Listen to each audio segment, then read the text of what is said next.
Après le choc, l'heure est à la recherche des survivants et de la vérité. Le président libanais Michel Aoun a rejeté vendredi toute enquête internationale sur la gigantesque explosion au port de Beyrouth, affirmant qu'elle pourrait avoir été causée par la négligence ou par un missile. Il y a une jurisprudence dans ce genre d'enquête internationale.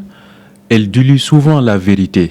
La justice libanaise se chargera de mener l'enquête en temps et en heure et très rapidement.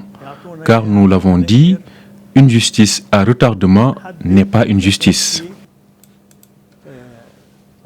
Concernant l'explosion, Michel Aoun a affirmé qu'elle aurait pu être causée par la négligence ou par une action extérieure, avec un missile ou une bombe.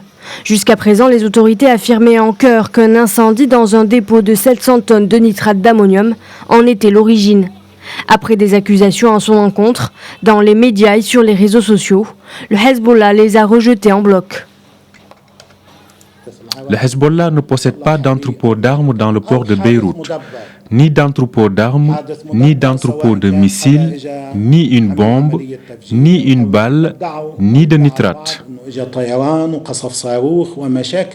De son côté, le président français Emmanuel Macron a réclamé une enquête internationale transparente lors d'un déplacement jeudi à Beyrouth.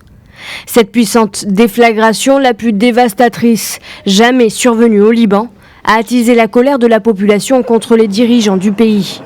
Un soulèvement populaire inédit a commencé à l'automne 2019, mobilisant des centaines de milliers de personnes.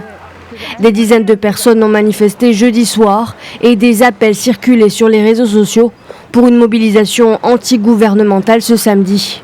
En attendant, une visioconférence internationale de donateurs à propos du Liban est prévue ce dimanche.